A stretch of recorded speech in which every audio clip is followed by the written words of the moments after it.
Last class, what have we been talking about? Making personal evangelism personal again. As we've gone through this class, I hope some things that we have talked about have been helpful for you. I hope they have been encouraging. I hope they have been motivating. Nothing that we have done in this class was intended to be putting you on a guilt trip. If you went on a guilt trip during this class, you packed your own bags for that. That wasn't me, okay? But I think some of this should cause us to do some reflection. Hopefully it causes all of us to do some reflection and say, okay, where am I in this? Would you say that the first century church, the church that we read about in the book of Acts, would you say they were good at personal evangelism? Yes or no? That's a yes or no question. Would you say the church in the book of Acts was good at personal evangelism? Yes. Okay, good answer. I mean, that's not a hard. Okay, here's the other part of that. What made them good? You said yes, so feed me now. I mean, you were confident in your yes. So what made them good? They were motivated. Say again? Man, they worked one-on-one. They were concerned about each individual soul. What made them good? Cheryl Ann is a teacher. She's raising her hand. Nobody else raised their hand except for the teacher. Go ahead, teacher.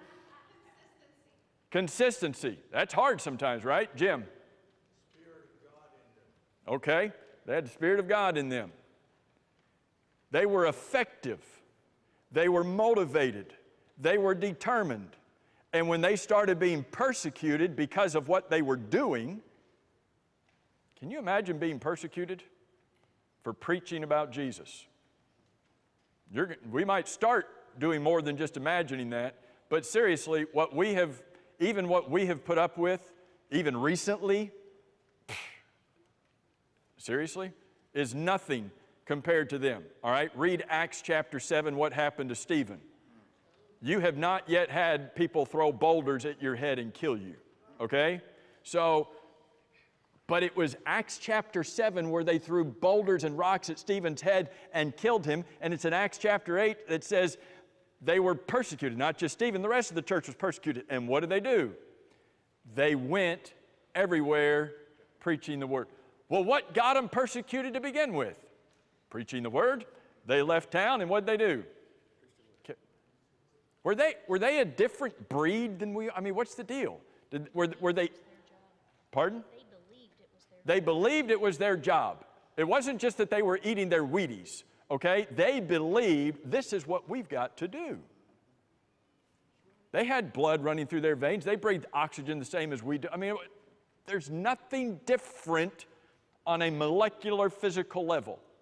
The only thing that's different is our heart, is our spirit, is our motivation. Now, real quick, and we won't spend a lot of time here, but just to review, just some of the highlights of some of the things that we have talked about over these last few weeks. Great Commission of Jesus is the greatest work on earth. And this isn't in your handouts. This is in the first 20-something pages, all right? You've already got all of this, so this is just kind of highlights, at least for me, some of the highlights. Great Commission of Jesus, greatest work on earth. You won't find anything greater than doing this. Whose responsibility is it? It's everybody. Every Christian has a personal responsibility to lost souls. Not just a few of us, every single one of us. You are going to meet somebody tomorrow who needs the gospel. I don't know who it is. You might not know who it is today. You're going to meet somebody tomorrow who needs the gospel. You think that's true? I mean, unless you're just going home tonight and you're staying home and you're not getting out, somebody's going to call you tomorrow. Telemarketer is going to call you tomorrow. Guess what? They need the gospel. All right? You send them $100 for whatever they want, and they send them the gospel too. But you're going to talk to somebody tomorrow. You're going to make a doctor's appointment tomorrow. You're going to call the pharmacist tomorrow and ask them why they gave you the wrong prescription. Something's going to happen tomorrow where you're going to interact with somebody who's lost. We got a responsibility to them. So what is it that ought to motivate us? That's the word that we've used over and over these last few weeks. Love ought to motivate us. 2 Corinthians chapter 5, verse 14, Paul says, the love of Christ compels us. Does that mean that the love that Jesus has for me compels me? Or does it mean that the love that I have for Jesus compels me? Just say yes. It's both. Should the love that Jesus has for me motivate me and move me to care about lost souls? Yep. Should the love that I have for Him? We sang Walking in Sunlight. I thought about just singing a verse of, oh, how I love Jesus. That was one of Joe Holland's favorite songs. How many of you went to camp with Joe Holland singing, oh, how I love Jesus at camp? All right, that happened. That was fun. Those were interesting memories. But how much do we love? How much do we love the Lord? That ought to be our motivation in all of this. We talked about overcoming us.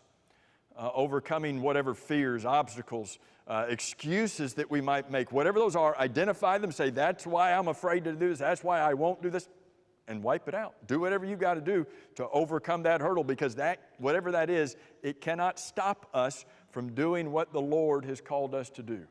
And when we do what the Lord has called us to do, where's He going to be? Isn't it amazing? Matthew 28, what does Jesus say? Go therefore, make disciples of who? All nations, right? Go therefore, make disciples of all nations. How do you make a disciple? Baptizing them. That's how you make a disciple. Baptizing them into the name of the Father, the Son, and the Holy Spirit. How do you make a disciple? Teaching them. Can they become a disciple without teaching them? No, it's not possible. Teaching them to observe whatsoever things I've commanded you. And then here's the part. Lo, I am where? How often? All the time. Until when? Can you figure out a time that He's not going to be with us? Doesn't exist. What context is that statement in? That context, the context of that statement is not when you're having a hard day, when you feel lonely, when you've got news from your doctor that you weren't expecting, when somebody said something to you that hurt you.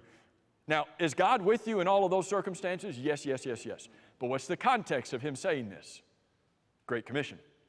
The context of this is, you go and do my work in spreading the gospel, and I'm going to be right there with you. I planted, Apollos watered. What does the next part of that statement say? God gave the increase. Does that mean that God wasn't involved in the planting of the what? God was there all along. The Lord is with us every step of that way. If you're afraid, talk to the Lord. If you're afraid of what somebody might say or what somebody might do, talk to the Lord. He's right there. You talk to Him like He's in heaven, but talk to Him like He's right there beside you, because that's where He is. He's with you every step of the way. And so what I need to do is to awaken to the lost souls that are all around me. Everybody that I meet, almost, with very, very, very few exceptions, everybody that I meet is lost. Okay? I need to be aware of that. You know, the people that upset you, they're lost. Whether that's at work, whether that's at the store, whether that's somebody in your family, whether that's somebody in your neighborhood who keeps parking on your grass, they have a lost soul. And so when you go and knock on their door and say, "Excuse me, your truck is on my lawn again," they've got a lost soul. And more than getting off of your grass, they need to know about Jesus. I need to awaken the lost souls around me. I need to create opportunities. I need to talk to people. I need to give them these cards that you can carry around in your pocket, in your wallet. I need to give them a tract. I need to send them a link to some lesson. All of those things we talked about, just creating opportunities in order that I might have an opportunity to say, hey, could we get together and study the Bible sometime? And the majority of people are going to say what to that question? No. When you ask somebody if they'll study the Bible with you, the majority of the people are going to say no. How do we know that? Well, because when that man went and sowed the seed, did it always fall on good soil? It didn't always fall on good soil. Now, if you prepare the soil and you create opportunities and you live a godly life in front of people, that is preparing them for you to ask the question, hey, will you study the Bible with me? And in that case, John, maybe most people will say yes instead of no. And so we talked over the last few weeks about tools and resources and just a variety of things that are out there, study guides that are out there for you to take and use so that really we don't have an excuse. If my excuse is I don't think I know enough, which I think is the biggest excuse that sometimes I don't know enough, you do. You're a Christian. You know exactly what you need to tell other people to do to become a Christian because you became one. But if you're fearful of I don't know how to do it, there's study guides out there that'll just walk you through the steps, and all you have to do is open a Bible, read the verse, and answer a question. We can do that. All right, so last bit of it tonight. Last bit of it tonight is talking about challenging ourselves. What page is this? 3? Challenging ourselves. Is it effective to set goals? Is goal setting effective? Yeah. What happens if you don't set a goal? Just in general, I'm just talking about life in general. If you don't set a goal, you won't do anything. What else? You don't have a vision. If you don't set a goal in what's going to happen? No direction. Cheryl Ann, teacher, yes, raise your hand. Your path is, say it again? Your path is unclear and undefined. So if you do set goals, then your path is clear. You've got a clear direction. You've got a clear purpose. But that doesn't happen if you don't set goals. Because if you don't set goals, then you could end up anywhere, right? By the way, teachers and parents, do you see that with children? If children don't have goals, where do they go? What'd you say, Nicole? Nowhere? On the couch, okay? If children do not have goals, they end up on the couch. So do you set goals for them sometimes, for your children? Yeah. Setting clear goals, specific. Many of you have set goals over the years, and you know what SMART goals are, right? S-M-A-R-T. What are SMART goals? What does S stand for in SMART for goals? Specific. What does that mean? You can't just set a generic goal. When it comes to evangelism, let me encourage you not to say, well, I need to just do more. Is that specific? No. I mean, it's going in the right direction, right? You're not saying, well, I need to do less. Less would be less, that's not specific either, so at least you're going in the right direction. But be specific. What's the M in SMART for SMART goals? Measurable, all right? So saying I'm going to do more while it's going in the right direction, it's not necessarily measurable, because, well, I could do anything and still be doing more, but I need something that's going to be measurable, that I can say that I know that I have attained it, that I've reached it. What is the A? There's a couple different words that are sometimes used for the A, but what's one of the general A's in SMART goals? Achievable is the one I usually think of. Attainable, achievable. What does that mean? It's got to be something that's within your reach. If you're going to set a goal in personal evangelism, is it attainable? Is it achievable for you to say, I am going to teach the gospel to 900,000 people in the month of June? Probably not. Just probably not. So what's the R? And again, there's a couple different words that sometimes come up with the R in SMART goals. What did somebody say? Realistic. Realistic is sometimes one of those words that goes along with the attainable, reachable. Sometimes you'll have the word relevant for the R.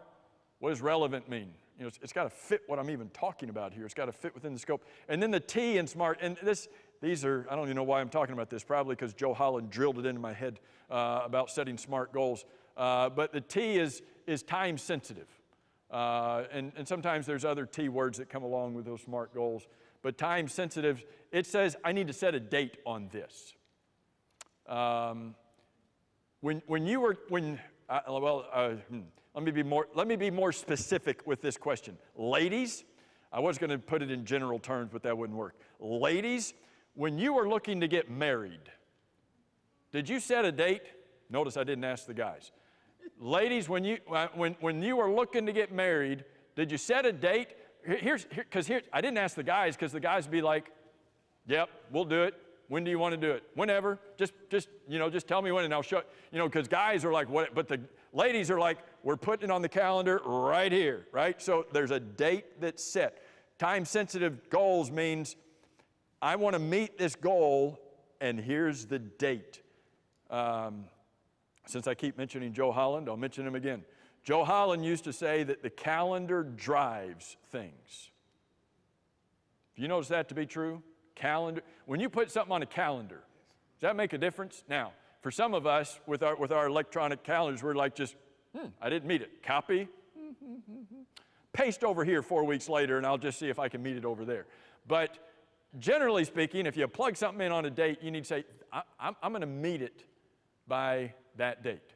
And so, anyway, set goals that are specific, that are measurable, that are achievable, realistic for you, because those goals will help you to have a clear direction. Number two, I spent too much time kind of introducing some of that, but number two, having goals will help to trigger behaviors that maybe you wouldn't normally have.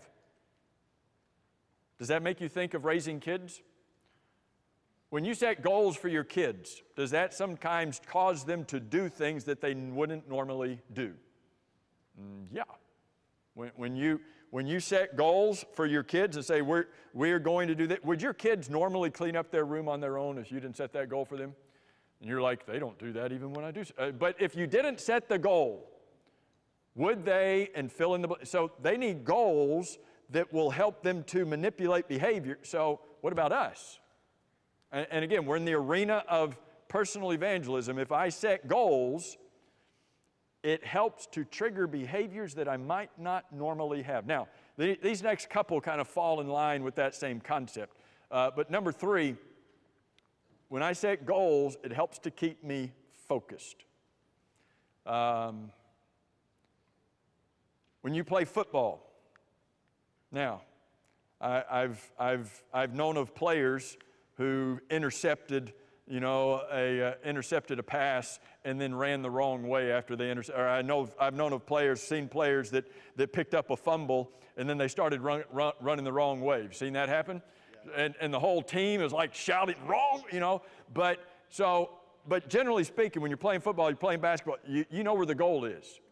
That's where we're headed. That's where the team's going. So when we set goals in personal evangelism, that's where I'm going. Yes. It helps us to stay focused on that's what I want to accomplish. When I set goals, it helps to motivate me. I'll just say this in a general way. You don't need to respond to this. But if you set a goal that you are going to lose a certain number of pounds by a certain date, does that help in this regard? Does that give you a clear direction? Yeah, that's kind of where I'm headed. All right. Does it sometimes help to trigger behaviors? Well, I can't eat that. Well, normally I would, but I've set this goal that I'm not going. Does it help you to stay focused? Sometimes, except when somebody puts a homemade key lime pie. Never mind. But would it help you to stay focused when you do these things? Does it help to motivate you? I've set this goal. I want to. Now, maybe losing weight was the bad example. Let's scrub that because I lost you when I mentioned that and you got mad at me for mentioning that. So forgive me. But think of some other goal that you would set. Does it motivate you to get there? That's what goals do. If I didn't have the goal, I wouldn't be interested in it. And the last thing it does is not only does it motivate me and keep me focused, but it sustains me. I'm on a path, and it helps me to sustain the direction and to sustain momentum in the process because, well, I'm not there yet. I'm almost there. What happens when you start getting close to a goal? Almost there. And now you're driven a little bit, oh, I'm there, and as closer you get sometimes, the more you do to accomplish it. If I'll do it just a little bit more and I'm there. Now, all of this is in the arena of talking about personal evangelism. We've talked about awakening to prospects around us. We've talked about creating opportunities, talking to people, giving them the cards and sending them the links and the various things we can do. And we've talked about trying to teach people the Bible. But all of that is in the arena of we just need to do better. We need to do more. All of that's true. But can I encourage you, I thought I already had 6 up there. Setting goals helps us to build our confidence and to promote growth. So I build my confidence. The more I go through with achieving these goals, I'm building my confidence, and it is helping me to grow in this process. And so those are your 2 blanks there on builds confidence and produces growth. So that little next section that you have on your sheet is just a possibility for you to look at individually and to say, okay, what do I need to do? Oops, come back to me. Can I encourage you to look through that and just set some personal goals for yourself? Just go and just sometime you can set whatever marker you want. The one that's here is I'm going to do that this year. Well, if that's the case, you've got 7 more months in 2020, but you might set a different marker out there. Remember, goals need to be time sensitive. You set a date. I want to pass out this many things. I want to talk to this many. I want to invite this many people to worship. Whatever. And it doesn't have to be these goals. You can make different goals. But make some goals and put some numbers in there. Because numbers, remember, goals need to be specific and measurable. Numbers will help drive you. Make it achievable. Don't say, well, I'm going to invite 900,000 people to worship in the next month. Okay, great. I hope you will. That's wonderful. We'll have to knock out some walls and put some chairs out in the parking lot, but go for it. All right, but that's not realistic. Put some numbers there. And you don't have to share that with anybody else. Just keep it to yourself. It's between you and God that says, God, here's what I want to accomplish in reaching people with the gospel. You may not like this idea. You may look at this and say, that's kind of corny. Okay. Come up with something that's going to motivate you. Come up with something that's going to drive you to accomplish what we need to accomplish in the greatest work on earth. To see people, to see that they have an eternal soul, they are an eternal soul, and that something that we do, something that we say can affect where they spend eternity. So, let me share we've got about 12 minutes here. Let me share 10 guarantees. Do you like guarantees? Everybody likes guarantees, right? I mean, that sells cars, right? Right, Sylvester? I mean, if you can give somebody a guarantee, it sells cars. If you could say to somebody, I guarantee you this car is going to last for 10 years and it'll never break down. Would you buy that car? Man, I'd buy that car. I don't even know what kind of car it is. But I mean, if you could say it's never going to break down in 10 years, people like guarantees. All right, so here's some guarantees for you when it comes to personal evangelism. You're not going to like the first one, but it's a guarantee. Personal evangelism is difficult work. I know I told you wouldn't like it. It's difficult work. Now, aren't most things that are worthwhile difficult work? Would you say, at least early on in marriage, would you say that marriage was difficult work? Maybe you shouldn't answer that out loud, just think in your head. Are there some things that are difficult work, but they are worthwhile? Yeah. Is raising children difficult work? Wouldn't you like to take them back to the store and exchange them in? Get a cute teddy bear instead? This is difficult work. Worth it in the long run?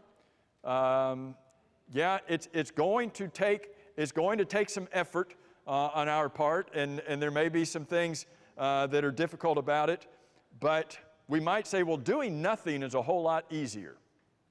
Guess what, Christians? doing nothing should not be an option for us. Doing nothing should not be an option for us.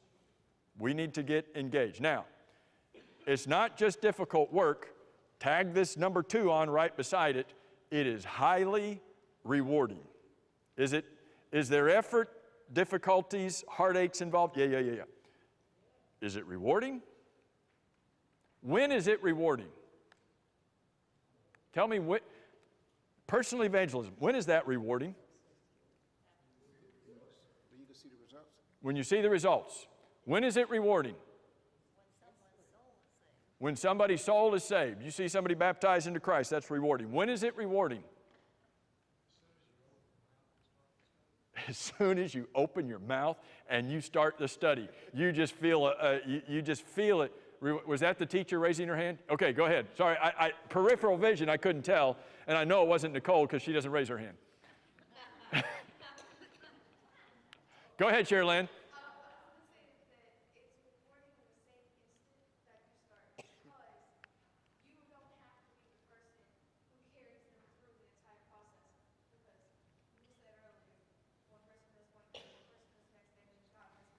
Yep.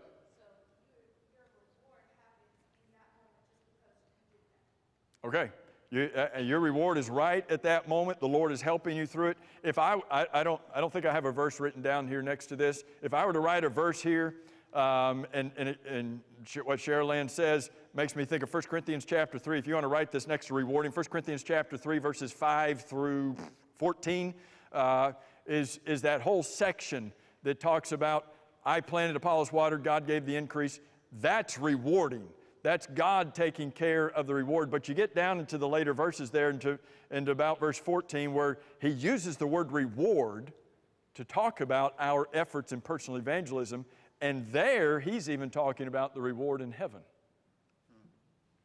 How would you like to be in heaven and see somebody that you helped obey the gospel in heaven? That's what 1 Corinthians 3 is talking about.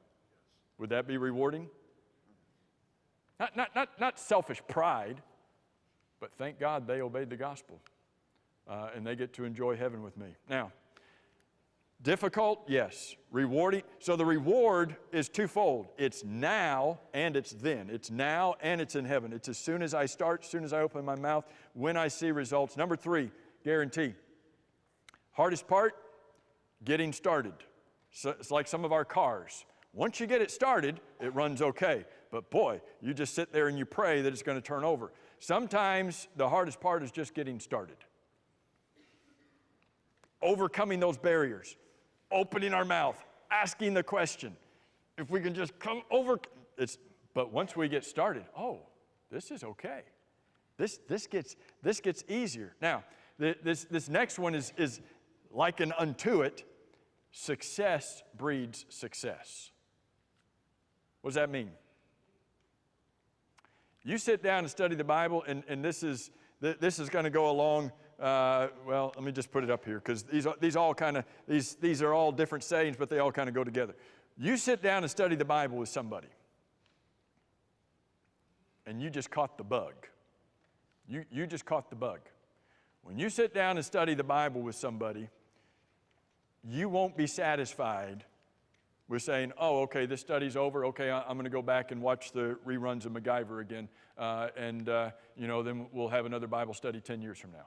You sit down and study the Bible with somebody, and you'll want to do it again. There's something about whether that person obeys the gospel. Don't misunderstand the point that we're making here. Whether somebody obeys the gospel or not, okay? Remember what we said last week? Don't rush somebody to baptism. We want to teach them the gospel. We want them to be baptized. But my job, remember what Paul said? Lord did not send me to baptize. Does that mean that baptism is not essential for salvation? No, that's not what it means. If that's what it meant, then why did he baptize people 3 verses earlier in 1 Corinthians chapter 1? But he says, my purpose is to preach the gospel. Well, whose responsibility is it for somebody to be baptized? Their responsibility. My responsibility is to teach the gospel. And when I do that, I want to do it again. It's the rewarding part. It's what some of you said, as soon as I open my mouth, it's the rewarding part of, wow, I haven't done this before. It's been so long since I need to do this again. Who else can I ask to sit down and study with me? You will go hunting for somebody else, and you better watch out, because if somebody you study the Bible with does get baptized, hello, you're going to run out of that occasion of them being baptized, and you're going to go knocking on people's doors saying, hey, can I study the Bible with you? Why? Because there's something about the Lord's work. There's nothing like it. Remember what Paul said in Philippians chapter 1? Remember when he said, for me to live is Christ, to die is gain? Why was he talking about those two options? Because Paul was in prison in Philippians chapter 1. We got to do this quick. So Paul's in prison. He realizes the possibility his life is coming to an end. But if it comes to an end, where's he going? Going to be with the Lord, verse 23. But he says, if I stay here, verse 22 and 23, Philippians 1, he says, if I stay here, it will mean more fruit from my labors. Paul, what are you going to do if you stay alive? Even if you're in prison. Acts chapter 28, verse 30, 31, what's he doing in prison? Teaching people the gospel. Paul, what are you going to do if you stay here and live? I'm going to keep teaching the gospel. That's where the fruits come from. That needs to be me. That needs to be my life, that my goal is just to find people to teach the gospel. Time is running away from us. Number 6, are we on number 6 guarantee? You're going to learn a lot yourself. I know we understand that teachers always learn the most. You are going to learn a lot yourself, and this never stops. Studying with somebody last week, going through Acts chapter 2 with them, I don't know how many times I've read, studied, and taught people Acts chapter 2. And I'm teaching somebody some stuff from Acts chapter 2 last week, and boom, saw something, learned something I had never thought and seen. What? You dummy, you've read that chapter how many times? You will learn the most. Teach people the Bible, and you will fall in love with the Bible and say, I want to do this some more. You're going to learn. And so, wait, let me back up. If our concern is, I don't know enough to teach, start teaching. You're going to learn. You might learn the hard way, but you're going to learn. Number 7, you open your eyes to souls that are around you, and you're never going to be the same. If instead of seeing people's skin color, if instead of seeing people's age, if instead of seeing their educational level, if instead of seeing people's economic status and how much money they have or don't have, or, do they talk English or do they talk this language or do they have an act, instead of all of those things that don't matter, what was that word on Sunday? Inconsequential? If you say they've got a soul that's going to go to heaven or hell, and I can say something that might make a difference, you'll never be the same. 3 verses on these 8, 9, and 10. When we get involved in teaching and saving lost souls, Proverbs chapter 11 says that you will be counted as wise. He who wins souls, God says, is wise. Here's a book of Proverbs that contrasts being wise and being foolish. Which one you want to be in the eyes of God? If I win souls, Proverbs 11 says, he who wins souls is wise. If I get involved in teaching the gospel to people, helping them to obey the gospel, God says that on the day of judgment, I will be considered a good and faithful servant. Number 10, final verse from Joshua chapter 1. I wish we had time to go over and look at it. I know you're familiar with it, but go over and look at it. When I do the Lord's work, where's the Lord? He's right there with me to help me do it. I am not on my own. I'm never on my own. The Lord, how often do you read this expression in Psalms and in Isaiah? The Lord is my helper. Do you believe that? Or that was just the Old Testament God, right? Only the Old Testament God was their helper. He's not my helper today. He's just my person that I pray to and ask him to forgive me. Is he still our helper? Every bit as much as he was their helper. So very quickly, last page. 20th century great missionary by the name of Otis Gatewood wrote a book called You Can Do Personal Work, and came out with one edition, came out with a revised edition. It was almost twice as long as the first edition. But he has He has this in there, and I've got a couple blanks for you. If you want to save a soul badly enough, you will make a way. There might be some things that you have to do, some rules you have to follow, but the greatest is the desire. There's your blank. If you want to save a soul badly enough, if you've got that desire, that's all that matters. You may not know best how to talk to people about their souls, but if you want so badly that you cannot keep from doing it, your biggest battle is won. Know definitely why you should be a personal worker, and the how's not going to be that difficult. You won't say, I don't know enough. You won't say, well, how am I going? No. If you want to do it so bad that you say, I've got to do this, you'll figure out. Isn't that the case in everything in life? Well, not just in this. That's the case in everything in life. When we say, no, that's what I want to do, you'll find a way. Some of you are married today because you said, nope, I'm not going to take no for an answer. I'm going back for another try. And you're married to that same person. Why? Because you tried again. You had a desire. You weren't going to be stopped. You didn't know how to be married, but you said, I'm going to be married to this. Whatever illustration you want to put in there, it's the same thing. It's the same thing with this. So, last questions. Here are these blanks. I wish we had time to look at all of these. Are you like Jeremiah? What did Jeremiah say? No, I'm not going to say anything, Lord. I'm done talking for you. And what was the word of God in him? Like fire in his bones. I don't know what that feels like, but I would suspect fire in my bones would be pretty moving, wouldn't you? If you had fire in your bones, would you be able to sit still and be quiet? I don't think any of us would be quiet. We'd be crying our eyes out if we had fire in our bones. That was Jeremiah. You can't be quiet. Are you like Peter and John? We cannot but speak the things that, you could tell us not to speak. No, it's okay. But we cannot but speak. Are you like Jeremiah, number 1? Are you like Peter and John, number 2? Are you like Paul, number 3? Paul says, woe is me if I don't preach. Is that us? Woe is me if I don't preach? Are you like Christ? What did Christ say? For this purpose I have come.